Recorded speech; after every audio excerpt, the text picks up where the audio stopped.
In this video, I want to talk to you about my number one strategy for healing from childhood trauma. The reason that childhood trauma is really difficult to heal is because it interferes with our normal development and it gets attached to those everyday activities that happen in life alongside of the trauma when we're children.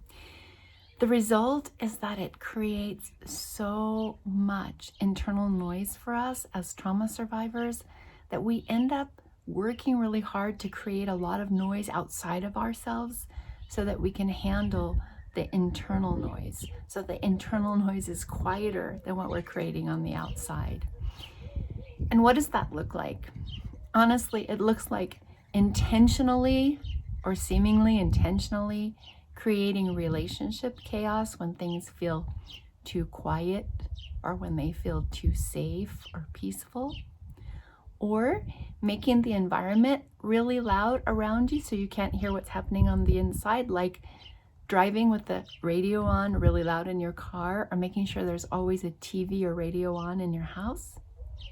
It really is about having difficulty tolerating the quiet, because when everything around us is quiet, the noise from the inside starts to really take our attention.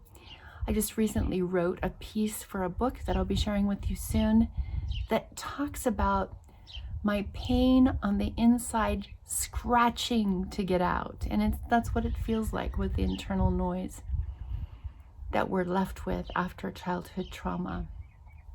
It also leaves it so that we easily get confused because our brain is not allowing us to know the difference between what's happening right now and things that happened to us before that feel really familiar, and feeling scared all of the time. So I don't know about you, but when I was scared all the time, I was constantly overthinking and analyzing and basically looking for an exit for any potential threat.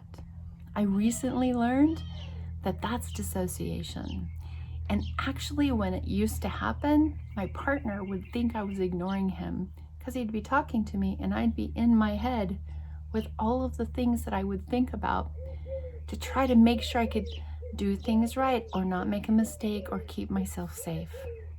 So that also leads to difficulty focusing and always feeling like we're about to do something wrong.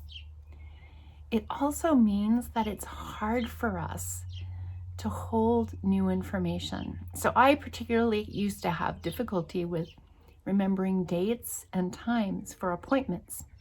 I also would have difficulty remembering details of conversations that I've had with people close to me, because while the conversations are happening, I'm also internally evaluating to make sure that I'm going to give the right answer.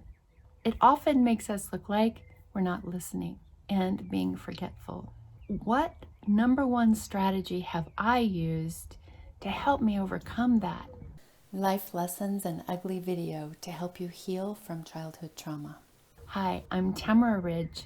I'm a licensed marriage and family therapist, but more importantly, I am a childhood trauma survivor who has overcome fear and found my way to freedom using this number one strategy that I'm going to talk to you about, and that is curiosity.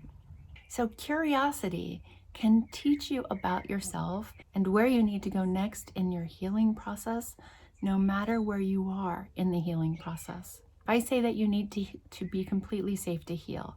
And honestly, if you're not safe, curiosity works too. Because when you're scared, you can look at your relationship. If the relationship is causing you confusion because you feel or you're being made to feel like you've done something wrong, then you can actually be curious and think to yourself, is this me or is this my partner? Have I really done something wrong, or am I being told that I'm doing something wrong when literally I haven't hurt anyone, right? One of the things I'm giving you to be able to help you navigate that is my relationship rights checklist, because really childhood trauma history really leads to confusion about what's okay and what's not okay in relationship. And when we can't define that ourselves, an abusive or intrusive partner will define that in a way that will benefit them and not allow you to put yourself first in a relationship, in terms of being able to take care of yourself well, to be a whole and healthy partner. One of the other resources that is amazing to help you understand, is it me or is it my partner, is a book by Lundy Bancroft called Why Does He Do That? Inside the Mind of Angry and Controlling Men. Those are strategies that any person who is using power inappropriately in relationship will use to help you identify whether or not you're the cause or the other person is doing something to you, regardless of gender. It's an amazing book, and I'll put the link to it in the description of this video. Now, if you are safe, you have to be curious in a little bit of a different way.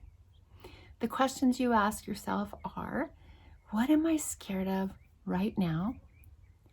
And is that real right now? Because if you're safe, it's easier to look at the external environment and identify, nobody's mad at me, I haven't done anything wrong, there's no one here to get mad at me, or my partner wants me to take care of myself in the way I'm doing that.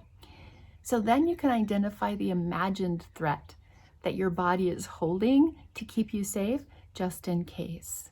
And it's your curiosity that's the vehicle that allows you to follow your body to complete healing. Why do I say that? It's because that's what I've done and what my clients have been able to successfully do to heal from childhood trauma. Because when you get curious about your fear, the curiosity allows you to realize that the fear keeps you blinded.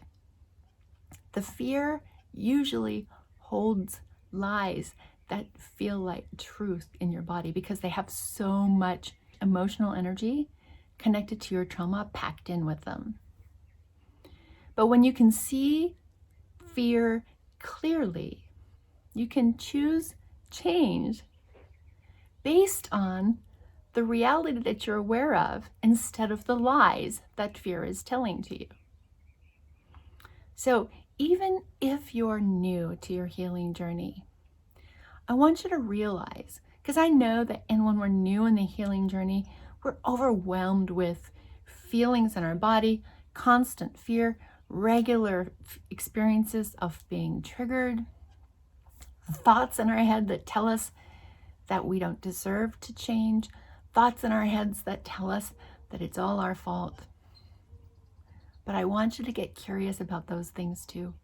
Ask yourself, where is my confusion coming from?